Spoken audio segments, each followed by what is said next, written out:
कार्यक्रम के पुण्यार्चक हैं स्वर्गीय श्री माणिक चंद जी बच की स्मृति में धर्मपत्नी श्रीमती मोहिनी देवी कुचामन सिटी अहमदाबाद, पुत्र एवं पुत्रवधू श्री पारस जैन बज, श्रीमती कुसुम जैन बज, श्री प्रतीक जैन, श्रीमती श्वेता जैन, श्री पराग जैन, श्रीमती मेघा जैन, पौत्री सनाया, पौत्र आरव, कयान, रिद्दान अहमदाबाद एवं स्वर्गीय सेठ श्री नेमी चंद जी एवं स्वर्गीय श्रीमती बसंत देवी जी पांड्या कुचामन सिटी अहमदाबाद की स्मृति में पुत्र एवं पुत्रवधू श्री दिलीप, श्रीमती सरिता पांड्या, पौत्र एवं पौत्रवधू सनी पांड्या, प्रतिभा पांड्या, पौत्री दिया एवं अनायशा पांड्या, प्रतिष्ठान दिया Infralock limited, Anaysha solutions private limited, Ahmedabad, Gujarat.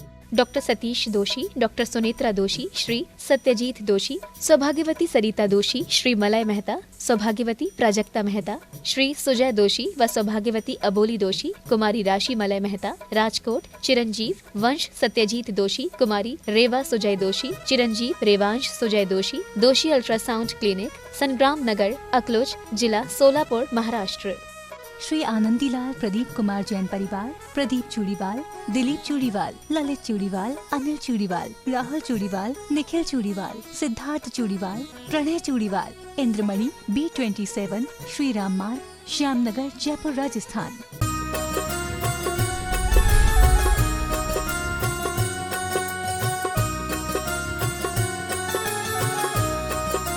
बोलिए विश्व वंदनीय देवादिदेव खजरट सी चंद प्रभु भगवान की जय जय जय। बोलिए परम पूज्य श्रमण संस्कृति उन्नायक संत श्रोमणी आचार्य भगवंत गुरुवर्षी विद्यासागर जी महाराज की जय जय जय। बोलिए परम पूज्य गुणायतन प्रणेता, शंका समाधान प्रवर्तक, भावना योग प्रवर्तक, प्रखर वक्ता मुनिवर्षी 108 प्रमाण सागर जी महाराज की जय जय जय। बोले परम पूज्य मुनिवर श्री 108 अरह सागर जी महाराज की जय जय जय। सत्य और संस्कृति का सजा ये भव्य वितान, कदम मिलाकर बढ़ चले धर्म और विज्ञान। बंधुओं, शाश्वत तीर्थराज समेत शिखर की इस पावन तलहटी पर विश्व का एक ऐसा अनूठा कीर्तिमान स्थापित होने जा रहा है जिसके माध्यम से युगांतकारी जिन शासन प्रभावना होगी और न जाने आने वाली कितनी पीढ़ियों के लिए एक ऐसा केंद्र बनने जा रहा है गुणायतन, जिसके माध्यम से प्राणी मात्र के अंदर गुणात्मक परिवर्तन होगा और ना जाने कितने लोगों के सम्यक्त का कारण बनेगा गुणायतन। बंधुओं, यदि आज तक आप नहीं जुड़े हैं तो आज ही जुड़िए गुणायतन से, और जितनी भी निर्माणकारी योजनाएं गुणायतन से जुड़ी हुई चल रही हैं उनमें अपना दान योगदान देकर के सातिशय पुण्य का अर्जन करें। हमारा संकल्प है पूज्य मुनिवर प्रमाण सागर जी महाराज की अद्भुत परिकल्पना शीघ्र अतिशीघ्र पूर्ण हो, ताकि पूरा विश्व इस ऐतिहासिक केंद्र का साक्षी बन सके। तो बंधुओं, आज ही जुड़िए और साथ ही जैसा कि आपको विदित है प्रतिदिन पूज्य मुनिवर प्रमाण सागर जी महाराज के मुखारविंद से गुणायतन परिसर में विशेष शांतधारा संपन्न कराई जाती है। यदि आप अपने वैवाहिक वर्षगांठ, जन्म दिवस या विशेष किसी भी अवसर पर शांतधारा कराना चाहते हैं तो आप अपना नाम हमें प्रेषित कर सकते हैं, और साथ ही आप घर बैठे भी एक विशेष सौभाग्य प्राप्त कर सकते हैं। विशेष प्रतिदिन श्रावक श्रेष्ठी का चयन होता है मांगलिक क्रियाओं के लिए 51,000 रुपए की राशि में आपका, जिसमें शांति धारा में भी नाम उच्चारित किया जाएगा, साथ ही पूज्य आचार्य भगवान का चित्र अनावरण, दीप प्रज्वलन और पूज्य मुनिवर के कर कमलों में शास्त्र भेंट, पाद प्रक्षालन, इतने सारे सौभाग्य आपको एक साथ प्राप्त होंगे 51,000 रुपए की राशि में। तो अभी आप ये सौभाग्य प्राप्त कर सकते हैं। आइए अब इसी कड़ी से हम आपको जोड़ते हैं जिन श्रावक श्रेष्ठियों ने गुणायतन से जुड़कर के आपने सातिशय पुण्य का अर्जन किया है, उनके नामों की उद्घोषणा और आगे के संचालन के लिए मैं बड़े ही सम्मान के साथ बुलाना चाहूंगा आदरणीय अभय भैया जी आदित्य। गुणायतन से जुड़ने वाले नए सदस्य जिन्होंने गुणायतन के विकास में सहयोग प्रदान किया है, सूत्रधार के रूप में निर्माण मित्र से सूत्रधार श्री सुरेश चंद जी, श्रीमती मीनाक्षी जी, श्री शरद जैन, मनीष जैन, इंदौर। इसी क्रम में निर्माण निधि के रूप में श्री कैलाश चंद जी, श्री नितिन कुमार जैन, सेहरा वाले सागर, श्री धनपाल जी, श्रीमती लक्ष्मी जैन, दिल्ली, श्री प्रदीप महावीर, प्रियंका महावीर पाटिल, कोल्हापुर, श्रीमती कमलेश जैन कोटिया, श्री मोहनलाल जी जैन, कोटा, श्री अरुण कुमार जी, श्रीमती कल्पना जी, ब्रह्मचारिणी मिनी दीदी, कुमारी तनु जैन, गोटेगांव। इन सभी ने गुणायतन के विकास में सहयोग देते हुए अपने जीवन में सातिशय पुण्य का संचय किया। जोरदार ताली बजाकर उनके भावों की अनुमोदना करें। इसी क्रम में श्री कमल जी जैन पटवारी, समस्त परिवार, पेड़ावा, झालावाड़, इन्होंने 20,000 रुपये की राशि गुणायतन के विकास में प्रदान की है। बहुत बहुत धन्यवाद। और आइए मैं सम्मान सहित उन अतिथियों को यहाँ पर आमंत्रित करूंगा। वे आएंगे परम पूज्य मुनिवर के श्री चरणों में नमन करते हुए गुरु वंदना का सौभाग्य प्राप्त करेंगे और सम्मान के लिए तैयार रहेंगे। श्रीमान सुरेश आशा विनायका गुणायतन ट्रस्टी हजारीबाग मैं सम्मान सहित आमंत्रित करूंगा। निर्माण मित्र से सूत्रधार के रूप में गुणायतन में जुड़ने का सौभाग्य प्राप्त किया श्रीमती कांता जैन, धर्मपत्नी सिंगई, स्वर्गीय अशोक कुमार जी, नवीन जी, नितिन जी, अतिशय जी, रिद्धम जी, नित्यम जी जैन, गंज वौशदा। वे आएंगे परम पूज्य मुनिवर के श्री चरणों में नमन करते हुए गुरु वंदना का सौभाग्य प्राप्त करेंगे। और है महाराज जी है और उनके सम्मान के लिए मैं आमंत्रित करूंगा श्री अच्छा हाँ जी मुकेश जी पाटोदी गुणायतन ट्रस्टी इंदौर। वे आएंगे। श्रीमती कांता जैन सपरिवार का सम्मान का कार्यक्रम संपन्न करेंगे। और इसी क्रम में मैं आमंत्रित करूंगा राजीव ऋषिका गंगवाल तिलक हैंडीक्राफ्ट किशनगढ़। वे आए। महावीर जी छावड़ा कलकत्ता सम्मान सहित आमंत्रित करूंगा सपरिवार। वे आए। परम पूज्य मुनिवर के श्री चरणों में नमन करते गुरु वंदना का सौभाग्य प्राप्त करें।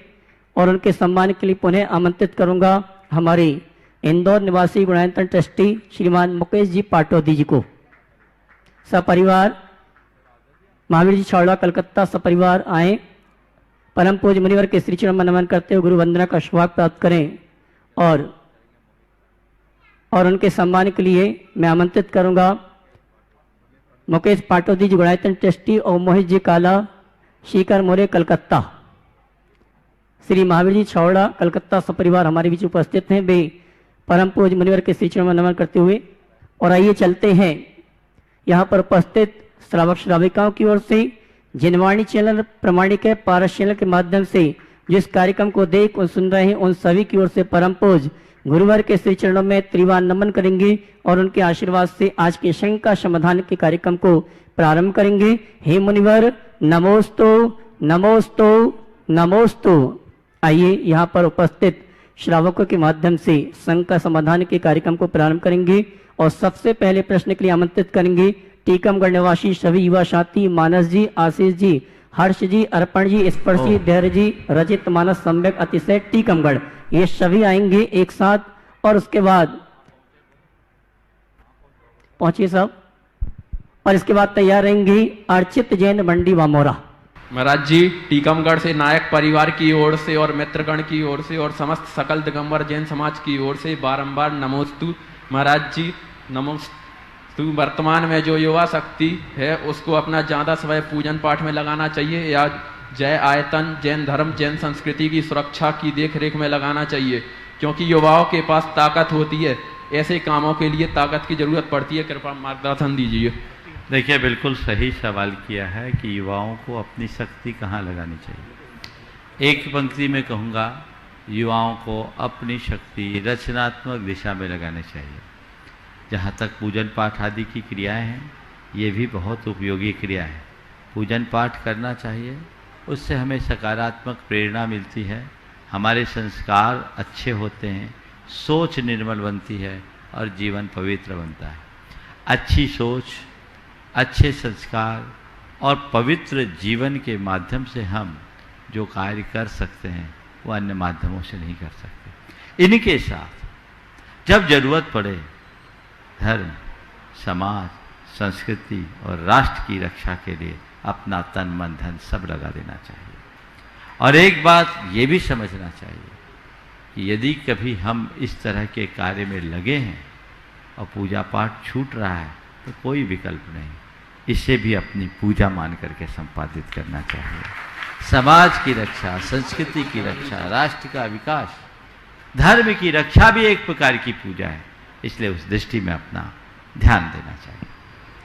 महाराज जी अगर कोई अपने समाज को कोई अपशब्द बोलता है या कोई कुछ कहता है तो उसके लिए अपन क्या करें? उसको इग्नोर कर दें या फिर उसको जवाब दें? सबसे पहले देखना चाहिए कि सामने वाला कौन है और उसकी मानसिकता क्या है। यदि तुम्हें वो चिढ़ाने की दृष्टि से बोलता है या और कोई दृष्टि से बोलता है तो उसे हमें नज़रअंदाज करना चाहिए। अगर उसका नेचर ही ऐसा है, सबको ही ऐसा बोलता है, तो भी उसे नजरअंदाज कर देना चाहिए। लेकिन वो समाज को नीचा दिखाने के लिए, समाज को कमतर आंकने के लिए करता है, तो पहले उसे प्यार से समझाना चाहिए और समझा करके उसको रास्ता दिखाना चाहिए। लेकिन ऐसा नहीं कि सीधे सीधे उलझ जाओ और फाइट करो। समझे? तुम युवा लोग, तुम लोगों का खून बहुत जल्दी गर्म होता, उबल जाता है। उबाल नहीं, हमेशा ध्यान रखो, आवेग से नहीं विवेक से काम करना है। क्या सूत्र दिया? क्या सूत्र दिया? आवेग से नहीं विवेक से काम करना। समझ गए? तो प्रसंग और परिस्थितियों को देखते हुए सामने वाले को हमें सही नसीहत देनी चाहिए, सीख देनी चाहिए। कई बार विनम्रता के बल पर भी हम सामने वाले को नत कर सकते हैं। हमें वो संभावनाओं को भी तलाशना चाहिए। और हमारे यहाँ आखिरी नीति है, सठे साठ्यम समाचरे। क्या है? सठे साठ्यम समाचरे। दुष्ट को दुष्ट की भाषा में समझाओ, लेकिन कब? जब सब उपाय समाप्त हो जाए तब। पहले ही यदि ऐसा करोगे तो मामला गड़बड़ हो जाएगा। समझ गए? चलिए। अर्चित जैन मंडी वामोरा। और नमस्ते हाँ, महाराज। हाँ अर्चित जैन मंडी वामोरा। बोलो। महाराज जी के चरणों में बारंबार नमोस्तु नमोस्तु नमोस्तु।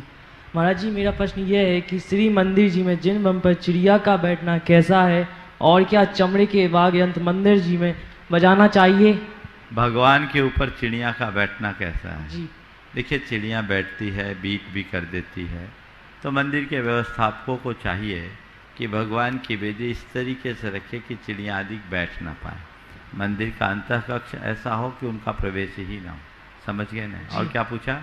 मंदिर जी में चमड़े का वाद्य यंत्र बजाना चाहिए? चमड़े का वाद्य यंत्र अगर बजता है तो बहुत बाहरी हिस्से में, अंदर नहीं है। अब तो विकल्प आ गया है, अब तो सवाल ही खत्म हो गया है। अब बिना चमड़े के भी अच्छे वाद्य यंत्र बनते हैं, हमें उन्हीं का प्रयोग करना चाहिए।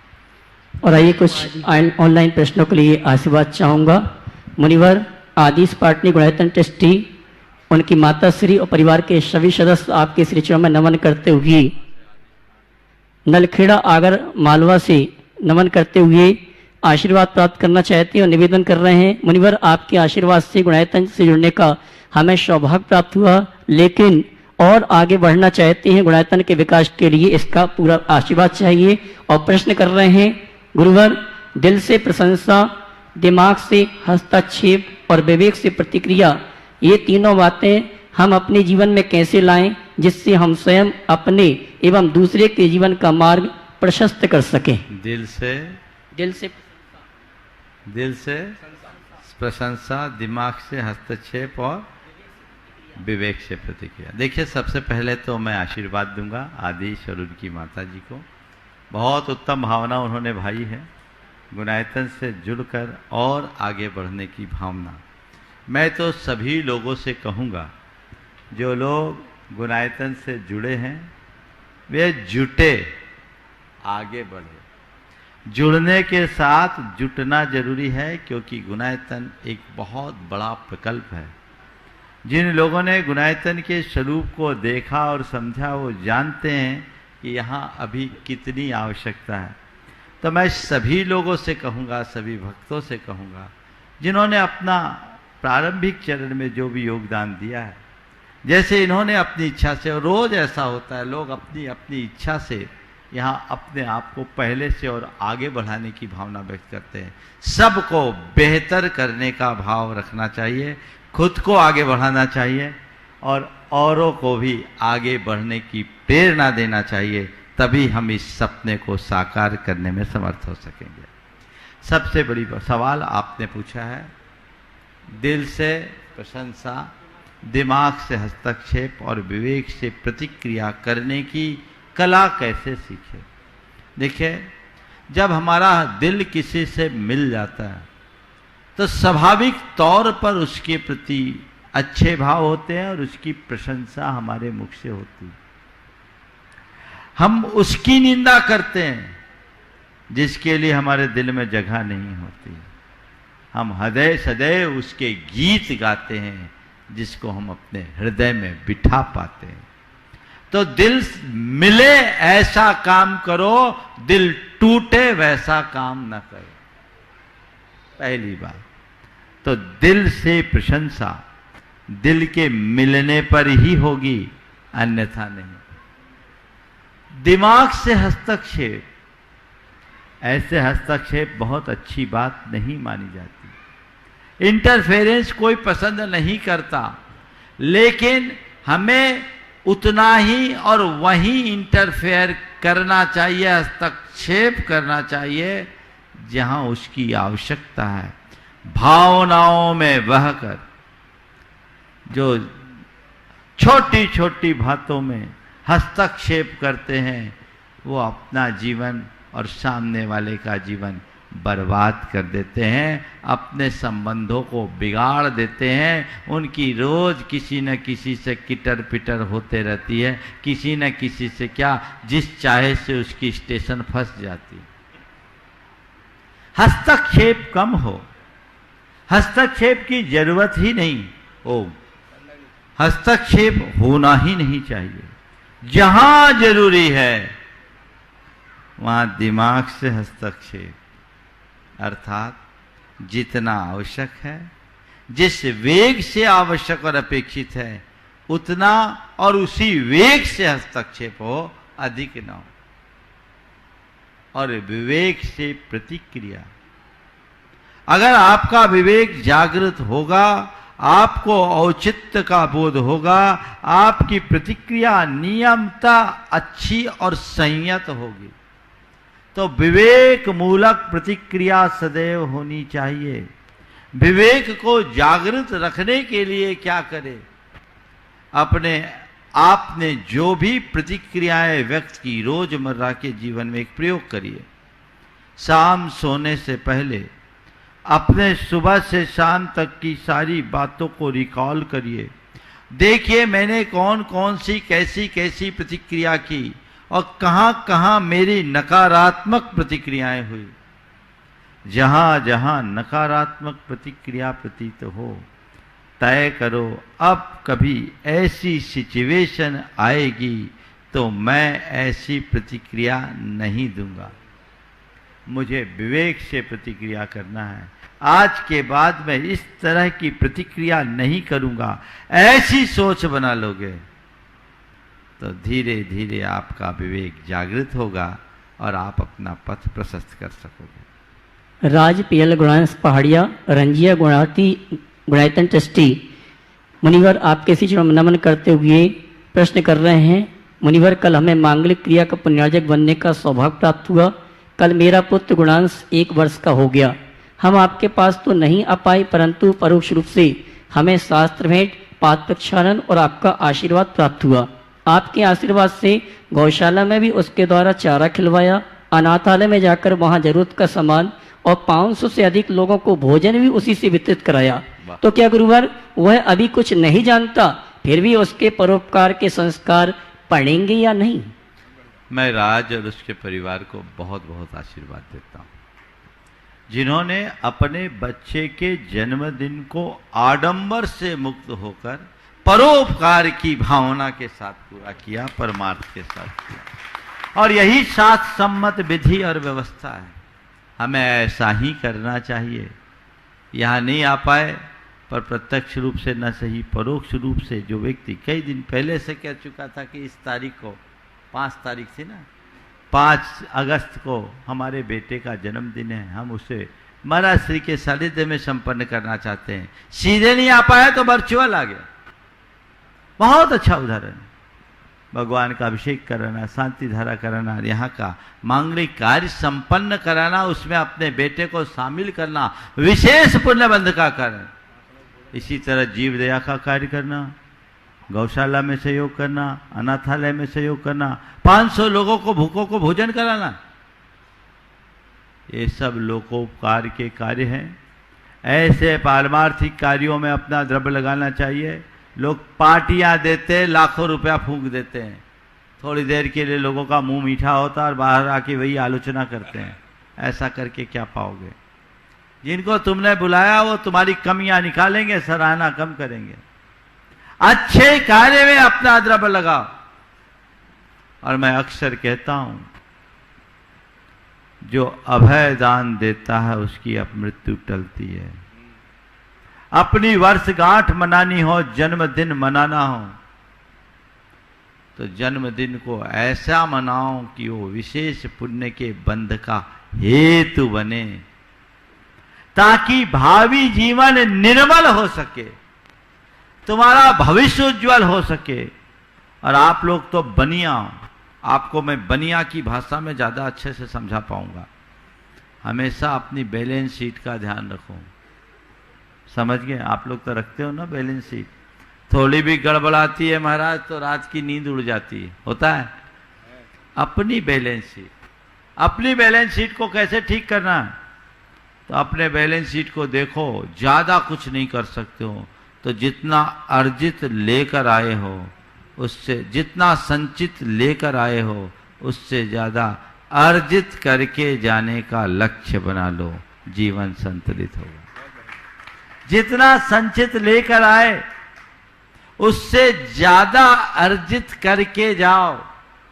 अपने पुण्य को कमाओ, खपाओ मत। बस इतनी सी सोच बन जाए, जीवन धन्य हो जाएगा। श्रेणिक कुमार जी चंदनवाला जैन इंदौर से आपके श्री चरणों में नमन करते हुए प्रश्न कर रही हैं। मुनिवर, ध्यान साधना में क्या सिद्धिशिला की भाव यात्रा कर सकते हैं? यदि हाँ तो कृपया विस्तार से मार्गदर्शन। देखिए, ध्यान साधना में सिद्धशिला का भी आप ध्यान कर सकते हैं। भावों से आप अपने आप को सिद्धशिला तक पहुंचा सकते हैं। हमारे शास्त्रों में ईसत प्राग भार पृथ्वी के नाम से सिद्धशिला का उल्लेख है, जो सर्वार सिद्धि के शिखर से 12 योजन ऊपर है, 8 योजन मोटी है और 45 लाख योजन विस्तार वाली अर्धचंद्राकार है। आप उस स्फटिक मणिमय शिला की धारणा बनाइए और आप चाहें तो 2 तरीके से उसका ध्यान कर सकते हैं। उस सिद्ध शिला से ऊपर लोक के अंत में अनंत सिद्ध विराजमान है और उनके अरूप स्वरूप का स्मरण और चिंतन भी आप वहां से कर सकते हैं। एक तो रूप ये, और दूसरा आप अपने आप को सिद्ध शिला में सशरीर विराजे, क्योंकि सिद्ध शिला से सिद्ध पर लोक काफी ऊपर है। सिद्ध शिला में सशरीर विराजमान करो और पदस्थ पिंडस्थ ध्यान करते हुए रूपस्थ और रूपातीत ध्यान की भूमिका में आए और अपने आप को ऐसा ध्यान, पृथ्वी आदि धारणा का प्रयोग करें और ऐसा प्रयोग करके चिंतन की गहराई में डूबे और सोचे, मेरे सारे कर्म विनष्ट हो गए हैं, मेरे सारे कर्म झड़ गए और शरीर भी विलीन हो गया, सब राख में परिवर्तित हो गया और मैं साक्षात सिद्धों की पंक्ति में अपना स्थान बना लिया हूँ। अपने शुद्ध बुद्ध चैतन्य स्वरूप का चिंतन और स्मरण उसके माध्यम से हम कर सकते हैं। तो ऐसी दृष्टि, धारणा और भावना आप बना सकते हैं। इसमें 4 धारणाएं जो है वो आपके लिए बहुत उपयोगी होगी, जो पिंडस्थ ध्यान के रूप में है, और उसके बाद रूपस्थ और रूपातीत ध्यान करके भी आप इसका आनंद ले सकते हैं। सतीश जी जैन पाटन परिवार कटनी से आपके शिष्यों में नमन करते हुए प्रश्न कर रहे हैं।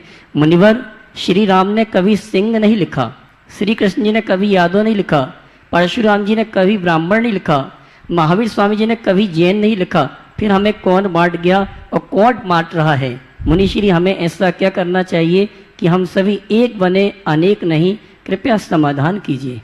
ऐसा हम क्या करें कि सभी एक बने, अनेक नहीं? देखिए, बात बिल्कुल सही है। रामचंद्र जी के आगे सिंह नहीं, श्री कृष्ण के आगे यादव नहीं, परशुराम के आगे ब्राह्मण नहीं, और महावीर स्वामी के आगे जैन नहीं।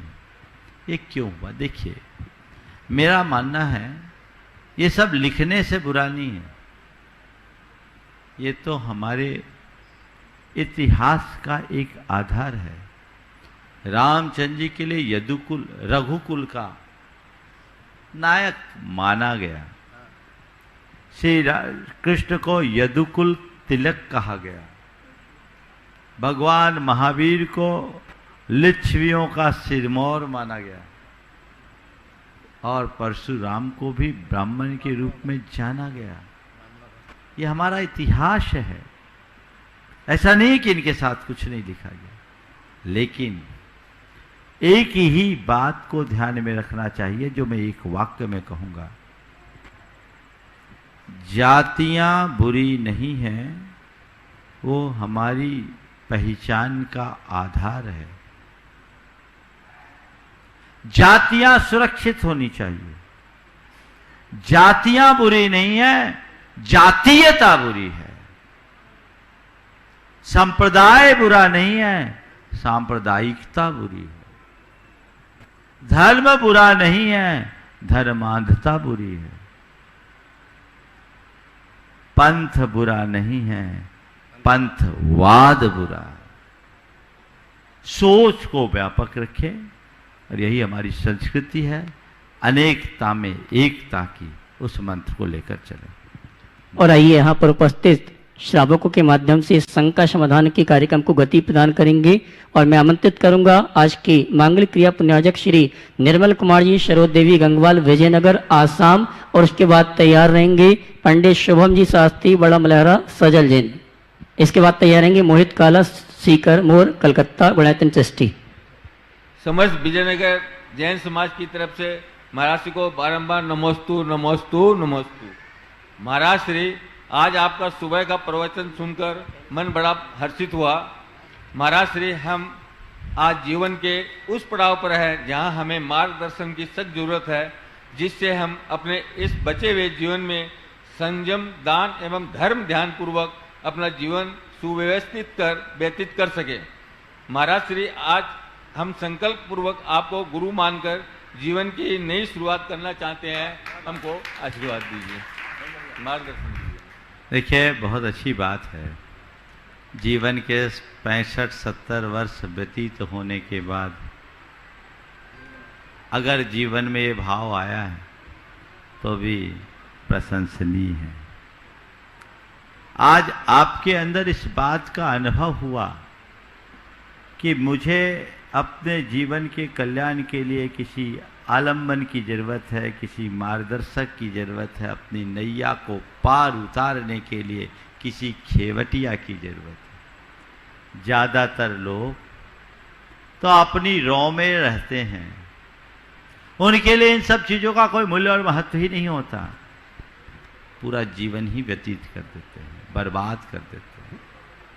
आपने आज जो सोच अपने भीतर विकसित की है, मैं चाहता हूं ये आपके जीवन का टर्निंग पॉइंट बन जाए। एक बार मनुष्य का मन बदल जाता है, सोच बदल जाती है, तो जीवन की धारा आपो आप बदल जाती है। बस आपसे इतना ही कहूंगा, और आपके माध्यम से उन तमाम लोगों को जो अपने आप को गुरु भक्त कहते हैं, वे एक ही बात अपने हृदय में धार लें कि अगर मुझे गुरु की कृपा प्राप्त हुई है तो मुझे हमेशा गुरु के मार्गदर्शन के अनुरूप चलना है। शक्ति और परिस्थिति के अनुरूप जितना बने चलूंगा, और नहीं चल पाऊं तो चलने की भावना रखूंगा, रास्ता प्रशस्त होगा। नमोस्तु महाराज। गुणायतन ट्रस्टी मोहित काला, सीकरमोर, कलकत्ता। उसके बाद तैयार रहेंगे महावीर जी छौड़ा, कलकत्ता। नमोस्तु गुरुदेव, नमोस्तु गुरुदेव, नमोस्तु गुरुदेव। गुरुदेव, जीवन की या संसारिक भीड़ भड़ाके से तो हम निकल जाते हैं कैसे जैसे, लेकिन मन की भीड़ से ऐसे हम कैसे निकलें, मन की भीड़ को कैसे खाली करें कि हमारी जीवन की जो गाड़ी है वो हाईवे पर स्मूथली चलने लगे। बहुत अच्छा। बाहर की भीड़ से बचना बड़ा सरल है, मन की भीड़ को हम कैसे नियंत्रित करें, या मन की भीड़ से हम अपनी यात्रा को निर्बाध आगे कैसे बढ़ाएं। देखिए, सीधा सीधा सा उपाय है। किसी भीड़ भाड़ वाले इलाके में आप जाते हैं, आपको अपनी गाड़ी आगे बढ़ानी होती है, तो क्या करते हैं? पहला प्रयास करते हैं कि हम बाईपास पकड़ लें, है ना, ताकि शोर शराबे से बचना ही न पड़े। यहाँ से कोलकाता जाना हो, रास्ते के सब गांव शहरों को आप बाईपास करते हुए जाते हो। क्यों? भीड़ भाड़ में जाएंगे, ट्रैफिक में फंसेंगे। और यदि कदाचित ऐसा प्रसंग आए कि बाईपास है ही नहीं और भीड़ के दौर से ही गुजरना है, तो आप लोग क्या करते हो? बोलो, गाड़ी तो तुम चलाते हो, हम नहीं। क्या करते हो? हाँ बोलो। हॉर्न बजाते हैं। हॉर्न बजाते हैं, है ना। बस अंदर के लिए भी यही दो चीजें करनी। जिन बातों से मन में शोर उत्पन्न होता हो, जिन बातों से मन में कोलाहल उत्पन्न होता हो, जिन बातों से मन में अनियंत्रित विचारों का वेग प्रकट होता हो, उनको बाईपास करो। पहला काम क्या करो? बाईपास करो, नजरअंदाज करो, इग्नोर करो, एंट्री मत दो, सेफ जोन में आगे बढ़ोगे। और दूसरा, फिर भी कोई निमित्त ऐसा आ गया तो हॉर्न बजाओ। हॉर्न बजाओ। किसकी हॉर्न बजाओ? सद्भाव की हॉर्न बजाओ, जागरूकता की हॉर्न बजाओ, अवेयरनेस की हॉर्न बजाओ, तत्व ज्ञान की हॉर्न बजाओ। जीवन का पथ प्रशस्त होता है। नमस्ते महाराज जी। गुणायतन ट्रस्टी महावीर जी छौड़ा कलकत्ता, उसके बाद तैयार रहेंगे बेभोजन सम्यक जगदलपुर छत्तीसगढ़। नमोस्तु नमोस्तु नमोस्तु गुरुदेव। मेरे पूरे परिवार की तरफ से आपको नमन करता हूँ। आज का सवाल मेरी पुत्री अर्चिका जैन आपसे है। बोलो। नमोस्तु महाराज श्री। महाराज श्री, आजकल के युवा पीढ़ी पढ़ लिखने के बाद अलग अलग जगह जॉब करने चले जाते हैं अपने परिवार से दूर, तो धीरे धीरे उन लोग अपने धर्म से भी दूर होते चले जाते हैं। तो आप उन युवा पीढ़ी को धर्म से जुड़े रहने के लिए क्या संदेश देना चाहते हैं? मैं तो रोज ही वही संदेश देता हूँ, है ना। और तुम भी तो अभी युवा हो, बूढ़ी तो हुई नहीं। देखो, युवाओं को धर्म से जोड़ने के लिए हम लोगों को कुछ खास बातों का ध्यान रखना चाहिए। मैं कई बार ये बात बताया, हम लोग युवाओं को जब धर्म से जोड़ने की बात कहते हैं तो केवल आदेश थोपते, ये कर लो, वो कर लो, ऐसा करो, वैसा करो। कुछ दिन तक तो वो लोग करते हैं, फिर धीरे धीरे केवल मन मार के करते हैं, उनका उत्साह कम होने लगता है, फिर धीरे धीरे बंद भी कर देते हैं। हमें ये रास्ता नहीं अपनाना चाहिए। हमें बड़े लॉजिकल और प्रैक्टिकल वे में युवाओं को धर्म का पाठ पढ़ाना चाहिए और उनके दिल दिमाग में ये बात बिठानी चाहिए कि धर्म कोई क्रिया नहीं है, वो हमारे जीवन का अंतरंग तत्व है। समझ गए? ये जीवन का एक अंतरंग तत्व है और वो जीवन के लिए अत्यंत जरूरी है। अपने जीवन को संतुलित बनाए रखने के लिए, अपने भावों को निर्मल बनाए रखने के लिए, अपने लाइफ को व्यवस्थित तरीके से मैनेज करने के लिए, लाइफ मैनेजमेंट के लिए, स्ट्रेस मैनेजमेंट के लिए धर्म जरूरी है। सेल्फ डिसिप्लिन जीवन में जरूरी है कि नहीं? बोलो। सेल्फ कंट्रोल चाहते हो कि नहीं? सेल्फ कॉन्फिडेंस चाहते हो कि नहीं? चाहते हो? तो ये सब कहाँ से आएगा? धर्म हमें यही तो सिखाता है, जिसमें सेल्फ कंट्रोल हो, सेल्फ कॉन्फिडेंस हो, सेल्फ डिसिप्लिन हो और बैलेंस लाइफ हो। जब हम आज की नई पीढ़ी को इस तरीके से धर्म की बात समझाते हैं तो उन्हें लगता है कि वाकई में ये हमारे लिए बहुत जरूरी है। फिर वो न केवल धर्म से जुड़ते हैं अपितु अनेकों को धर्म से जोड़ भी लेते हैं। आज प्रामाणिक समूह में जितने लोग काम कर रहे सब युवा ही तो हैं। मल्टीनेशनल कंपनीज में काम करने वाले बड़े बड़े प्रोफेशनल्स वो अपना समय निकाल रहे हैं। क्यों कर? उन्होंने धर्म को समझा है। तो धर्म के व्यवहारिक रूप को ठीक तरीके से समझने और समझाने की जरूरत है और उन्हें प्रायोगिक तौर पर लोगों के हृदय में अंकित करने की भर देर है। फिर ये कहने की बात नहीं कि युवा धर्म से विमुख है। हमने युवा को सही तरीके से दिशा नहीं दी, इसलिए वो विमुख है। जो एक बार दिशा पाता है वो ऐसा बदलता है कि उसकी हम कल्पना भी नहीं कर सकते। सभी से निवेदन है जिनके नाम घोषित किए जाएं पहले से ही भावना युग का जो लोगो लगा है उसके करीब पहुंच जाएं, जिससे अधिक लोगों को हम प्रश्न करने का अवसर दिला सकें। वैभव जैन सम्यक जगदलपुर छत्तीसगढ़, उसके बाद तैयार रहेंगे शुभम जैन मोदी खड़गपुर पश्चिम बंगाल, श्रीमान राजीव रिश्का गंगवाल तिलक हैंडीक्राफ्ट किशनगढ़, और उसके बाद तैयार रहेंगे सुरेश जी आशा जी विनायका हजारीबाग, अंशिका जैन आरोन, आदित्य सिद्धार्थ जैन आरोन। नमस्ते गुरुदेव। गुरुदेव, मेरा प्रश्न ये है कि आज के इस युग में जनरेशन गैप जो चल रहा है गुरुदेव, परिवार में जैसे हमारी सोच अलग है, हमारे बच्चों की सोच अलग है, तो कैसे इनको एक प्लेटफॉर्म पे लेके आए? जैसे दादा दादी भी, उनका 40 साल पुराना तजुर्बा, हमारा 20 साल, बच्चों का आज का लाइफ है, डिजिटल युग में कैसे एक प्लेटफॉर्म पे लेके आए और कैसे उनको सामंजस्य बिठाएं? बहुत अच्छा सवाल है।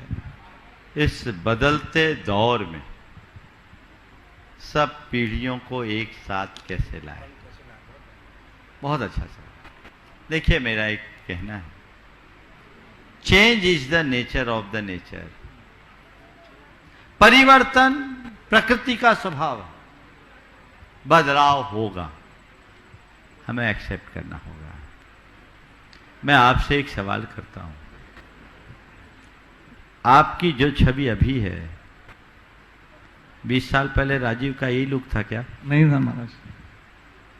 और उससे पहले? नहीं था। इस चेंज को आपने एक्सेप्ट किया कि नहीं? एक्सेप्ट किया महाराज। क्यों किया? एक्सेप्ट करना ही पड़ेगा महाराज। क्यों किया? बिना एक्सेप्ट के? क्योंकि ये नेचर है। क्या है? नेचर। तो जैसे आपने अपने शरीर के परिवर्तन को स्वीकार किया, वैसी पीढ़ियों में होने वाले परिवर्तन को भी स्वीकार कर लीजिए। समझ गए? दूसरी बात, शरीर बदला है, धारणा हो तो राजीव ही ना। अभी भी राजीव हो, अतीत में भी राजीव थे और आगे भी राजीव रहोगे। हाँ महाराज। पीढ़ियां बदली है तो परिवार ही ना। बस इतनी सोच बना लो, सब एक होगा।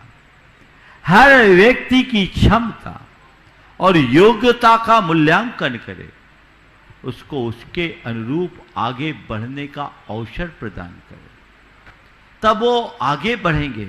जैसे एक गुलाब का पेड़ होता है, उसमें फूल भी होते हैं और कलियां भी होते हैं और कुछ बौड़ियां भी होती है। बौड़ियां कली बनती है, कली फूल बनता है, और एक साथ उस पेड़ में तीनों रहते हैं, तब उस पेड़ की सुंदरता होती है। ये 3 जनरेशन को एक साथ खड़े होने का सबसे सुंदर उदाहरण है। तो ये मानकर चलो, फूल की जो शोभा है, कली की भी शोभा है, और उससे पहले जो उसकी बौड़ी है उसकी भी शोभा है। यही बौड़ी कली बनेगी, कली फिर फूल बनेगा और फूल फिर झड़ जाएगा। ये प्रकृति का नियम है। कोई सोचे कि इस पेड़ में केवल फूल फूल फूल ही खिले, तो उसकी भूल है, क्योंकि बौड़ी और कली के बिना फूल कभी प्रकट नहीं हो सकता। उसे समझने के लिए तैयार रहना चाहिए कि मेरा अतीत भी कभी कली और बौड़ी के रूप में था, तब की मेरी स्थिति और आज की स्थिति में बहुत अंतर है। जैसे मुझे खिलने का अवसर मिला, वैसे उसे भी खिलने का अवसर दिया जाए और ये मानकर चला जाए, ये पेड़ तभी तक फूलवान बना रहेगा जब तक इसमें नित्य नई नई बौड़ियां और कलियां प्रकट होगी और उन्हें खिलने का अवसर दिया जाएगा, तब पेड़ की शोभा। इतनी सी सोच जिनकी बन गई, समझ लो उस घर में ये समस्या आएगी ही नहीं। सोच के अनुरूप चलना चाहिए, उदारता को अपनाना चाहिए, हर व्यक्ति की प्रतिभा और क्षमता का सही आकलन करना चाहिए और उसे उभरने का पूर्ण अवसर देना चाहिए। महाराज जी, छोटे भी अगर हमको कुछ सिखाएं तो उनसे सीखना चाहिए। जरूर सीखना चाहिए। जरूर मैं राजीव ऋषिका गंगवाल तिलक हैंडीक्राफ्ट किशनगढ़ उनको आमंत्रित करूंगा। महाराज जी, मेरा प्रश्न है कि राम भगवान जी को 14 वर्षों का ही क्यों वनवास मिला था? रामचंद्र जी को 14 वर्ष का ही वनवास क्यों मिला? देखो, मुझे इसके पीछे कई कारण दिखते हैं। 14 का जो अंक है ना, ज्योतिष के हिसाब से एक 9 पंचम योग होता है ना। 9 पंचम योग व्यक्ति के व्यक्तित्व के पूर्ण विकास का कारण बनता है। हो सकता है श्री राम के व्यक्तित्व को पूरी तरह निखारने की मंशा से उन्हें 14 वर्ष का वनवास दिया गया हो। समझ गया? ये 9 पंचम योग का द्योतक है। जैन धर्म की दृष्टि से देखा जाए तो हमारे यहाँ 14 पूर्व है, जो वांग्मय की पूर्णता का द्योतक है। इसका मतलब है कि 14 वर्ष में हमारी बुद्धि में पूर्ण परिपक्वता आ सकती है। संभवतः उन्हें, हालांकि एक प्रतीकात्मक बात है, पूरी परिपक्वता के प्रतीक स्वरूप 14 वर्ष का वनवास दिया। और भी अनेक दृष्टियों से इसे देखा जा सकता है। ठीक है, चलिए। सिद्धार्थ जैन मुरैना, उसके बाद तैयारेंगी अंशिका जैन, अदिति, सिद्धार्थ जैन, आरोन। और एक के बाद एक, चलो बोलो। नमोस्तु महाराज श्री। महाराज श्री, हम सुबह उठते हैं और मोबाइल ऑन करके पाठ सुनने लगते हैं।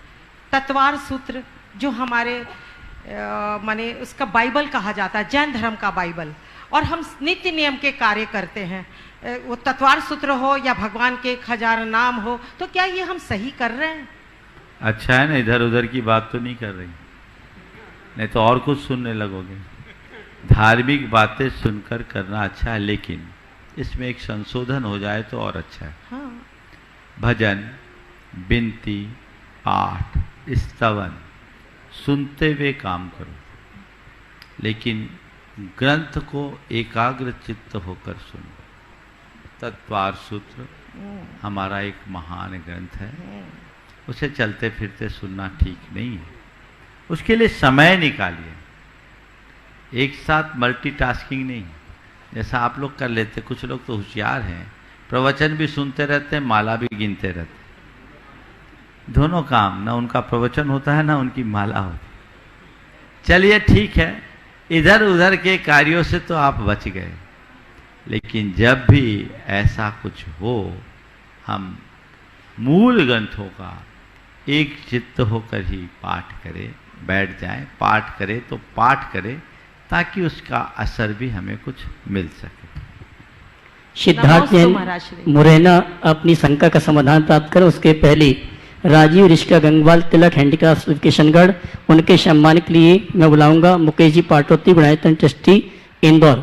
सिद्धार्थ जैन मुरैना, उसके बाद तैयार रहेंगी अंशिका, अदिति, सिद्धार्थ जैन, आरोन। नमोस्तु गुरुदेव। गुरुदेव, मेरा ये संख्या है कि गृहस्थ आश्रम में रहकर हम ऐसा कौन सा कार्य करें जिससे खोटी गति की प्राप्ति ना हो? गृहस्थ आश्रम में रहकर ऐसा कौन सा कार्य करे जिससे कि खोटी गति का प्राप्ति ना हो? हमेशा पापों का त्याग करो, व्यसनों और बुराइयों का त्याग करो। समझ गए? तो कभी खोटी गति की प्राप्ति नहीं होगी, और अनुव्रती बन जाओगे तो पक्के तरीके से सुरक्षित हो जाओगे। अंशिका जैन, अदिति, सिद्धार्थ जैन, आरोन। उसके बाद तैयार रहेंगे मुनीश जैन पुरा, वरुण, प्रियंका जैन, मुंबई, गुणायतन ट्रस्टी, और मुकेश जी पाटोदी, राजीव ऋषिका जी का सम्मान कर रहे हैं। आप जोरदार तालियों से कर उनका सम्मान करें। ओ हाँ, चलिए, बहुत सुंदर। अंशिका, अदिति, सिद्धार्थ जैन, आरोन, और उसके बाद तैयार रहेंगे मुनीश जैन पुरा, वरुण, प्रियंका जैन, मुंबई, गुणायतन ट्रस्टी। नमोस्तु महाराज श्री। मेरा और मेरे परिवार की ओर से भी आपको नमोस्तु महाराज श्री। मेरी ये शंका मेरी नहीं है, मेरी बहन की है कि अगर जिन माँ बाप के बेटे नहीं होते हैं, बेटियां उनके लिए ऐसा क्या करें कि उनकी वृद्धावस्था में उन्हें ये नहीं लगे कि आज उनके बेटे होते तो उनको ये कर सकते थे और बेटियां हुई तो वो नहीं कर पाई। बहुत अच्छा सवाल। जिन माँ बाप के बेटे न हो, बेटियां हों, वो बेटियां क्या करें कि माँ बाप को बेटों के अभाव का एहसास न हो। बेटियां कुछ ऐसा करें कि उनके कृत्यों को देखकर माँ बाप का गौरव बढ़े। समझ गए? बेटियां बेटों जैसा काम करें, अपनी जिम्मेदारी निभाए, अपने शील संयम सदाचार की और मर्यादा की सुरक्षा रखते हुए अपने आचार व्यवहार के बल पर उनके जीवन को आगे बढ़ाए। बहुत कुछ किया जा सकता है। समझ गए? अगर बेटियां क्या कर सकती, उदाहरण बताना है तो मैं बताऊं, इस मंच में शकुन बहन जी बैठी है, थोड़ा खड़े हो जाओ। आपको बताऊं, ये शकुन बहन जी ने एक बहुत बड़ा आदर्श उपस्थित किया। इनका विवाह हुआ, लेकिन इन्होंने आखिरी समय तक, यद्यपि इनके भाई लोग भी थे, पर फिर भी वो उतनी सक्षम नहीं थे, अपने पूरे परिवार को खड़ा करके माँ बाप की रक्षा और सेवा करने का काम इन्होंने किया। और इसके साथ ही इनकी संतान नहीं थी। ये असमय में इनके पति चले गए, लेकिन इन्होंने एक लड़की को गोद लिया और आज इनका दामाद IAS ऑफिसर है, सुजालपुर का कलेक्टर। एक आदेश प्रस्तुत किया। तो ये किया जा सकता है। क्या नहीं कर सकती बेटियां?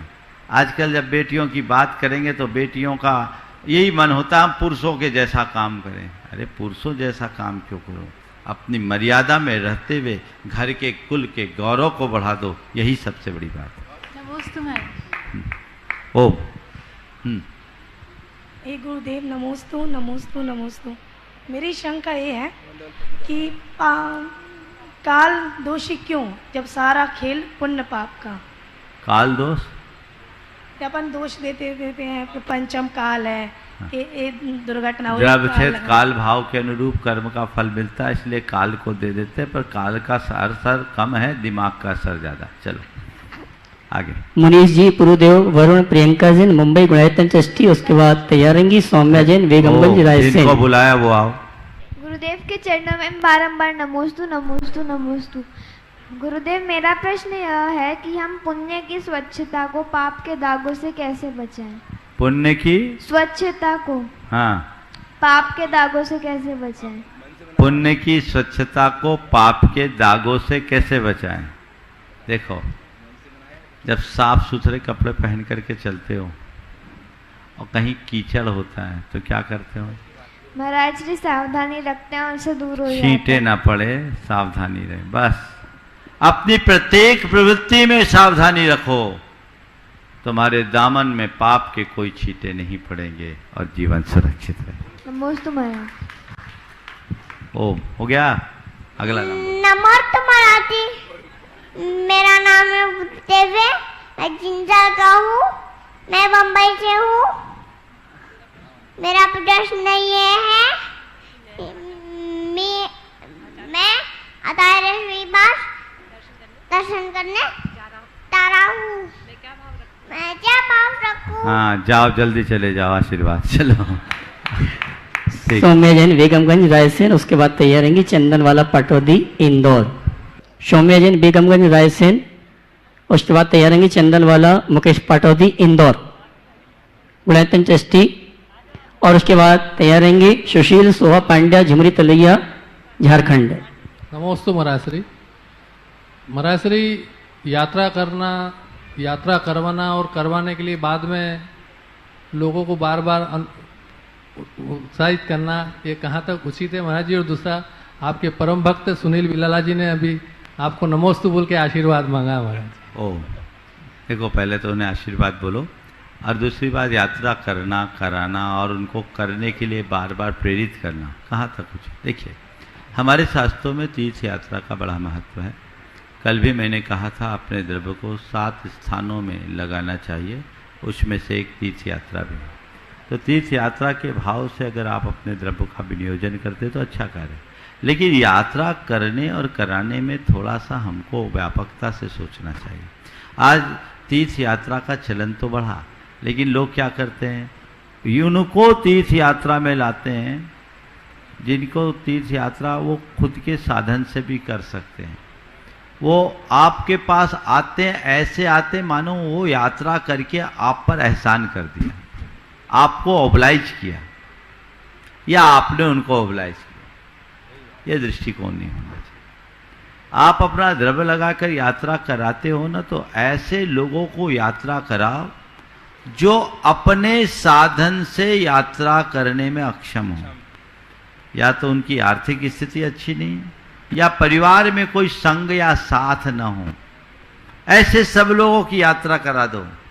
देखो उनका कितना सद्भाव मिलेगा, वो आपके प्रति कितनी कृतज्ञता प्रकट करेंगे। ऐसे मनोभाव के साथ यात्रा करो। और आप लोग यात्रा कराते हो क्या, वो पूरी पार्टी हो जाती है। गाड़ी में बैठने से लेकर गाड़ी से उतरने तक खाना ही पीना चलता है,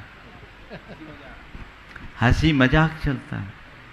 पुण्य के बंध की जो बात, पुण्य की क्रियाएं संपन्न होनी चाहिए, वो तो होता ही नहीं। तो आखिर पथ कैसे प्रशस्त होगा?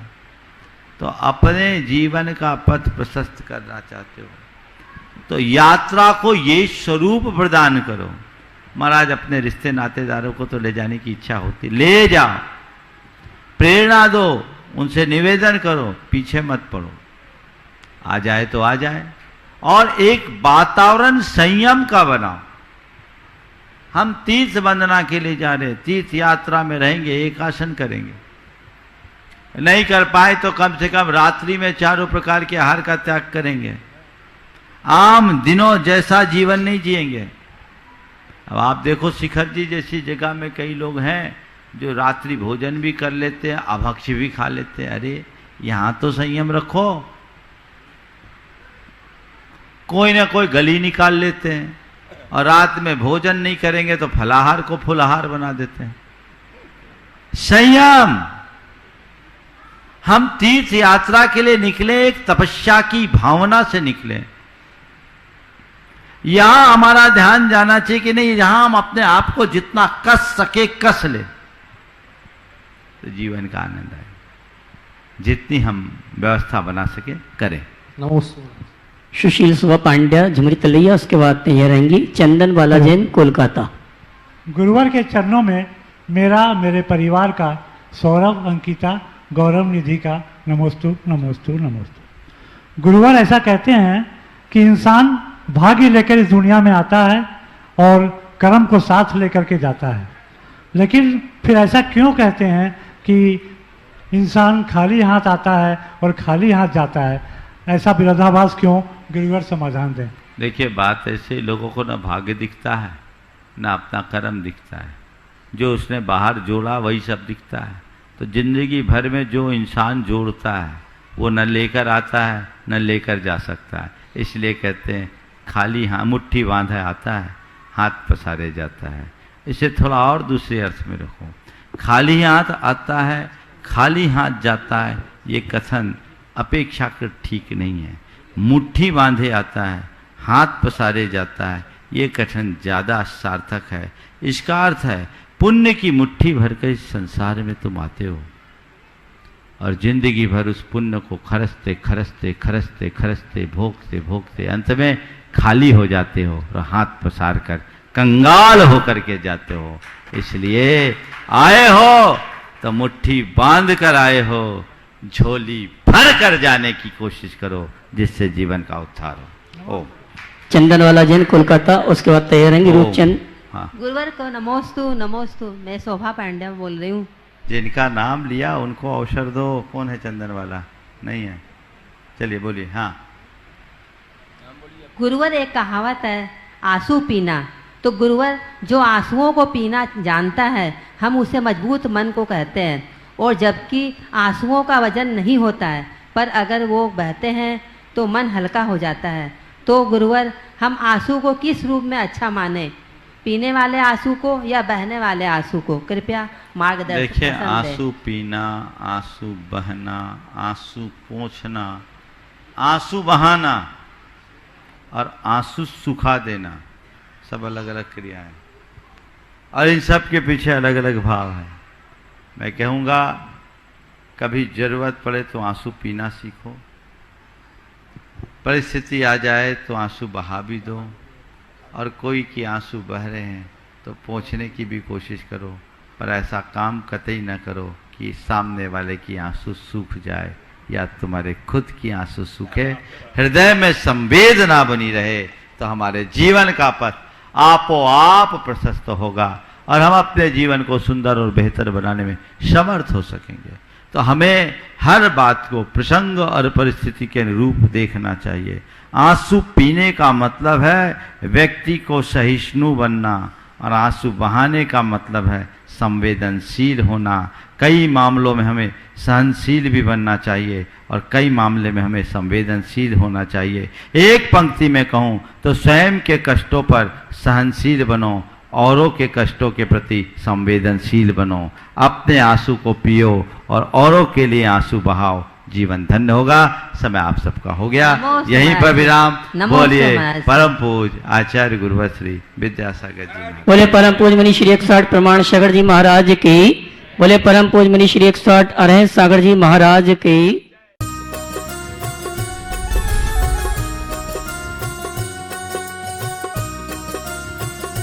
इस कार्यक्रम के पुण्यार्चक थे स्वर्गीय श्री माणिक चंद जी बच की स्मृति में धर्मपत्नी श्रीमती मोहिनी देवी कुचामन सिटी अहमदाबाद, पुत्र एवं पुत्रवधू श्री पारस जैन बज, श्रीमती कुसुम जैन बज, श्री प्रतीक जैन, श्रीमती श्वेता जैन, श्री पराग जैन, श्रीमती मेघा जैन, पौत्री सनाया, पौत्र आरव, कयान, रिद्दान अहमदाबाद एवं स्वर्गीय सेठ श्री नेमी चंद जी एवं स्वर्गीय श्रीमती बसंत देवी जी पांड्या कुचामन सिटी अहमदाबाद की स्मृति में पुत्र एवं पुत्रवधू श्री दिलीप, श्रीमती सरिता पांड्या, पौत्र एवं पौत्रवधू सनी पांड्या, प्रतिभा पांड्या, पौत्री दिया एवं अनायशा पांड्या, प्रतिष्ठान दिया Infralock limited, Anaysha solutions private limited, Ahmedabad Gujarat. Doctor Satish Doshi, doctor Sunetra दोषी, श्री सत्यजीत दोषी, सौभाग्यवती सरिता दोषी, श्री मलय मेहता, सौभाग्यवती प्राजक्ता मेहता, श्री सुजय दोषी व सौभाग्यवती अबोली दोषी, कुमारी राशि मलय मेहता, राजकोट, चिरंजीव वंश सत्यजीत दोषी, कुमारी रेवा सुजय दोषी, चिरंजीव रेवांश सुजय दोषी, दोषी अल्ट्रासाउंड क्लिनिक, संग्राम नगर, अकलोज, जिला सोलापुर, महाराष्ट्र। श्री आनंदीलाल प्रदीप कुमार जैन परिवार, प्रदीप चूड़ीवाल, दिलीप चूड़ीवाल, ललित चूड़ीवाल, अनिल चूड़ीवाल, राहुल चूड़ीवाल, निखिल चूड़ीवाल, सिद्धार्थ चूड़ीवाल, प्रणय चूड़ीवाल, इंद्रमणि B27, श्री राम मार्ग, श्यामनगर, जयपुर, राजस्थान।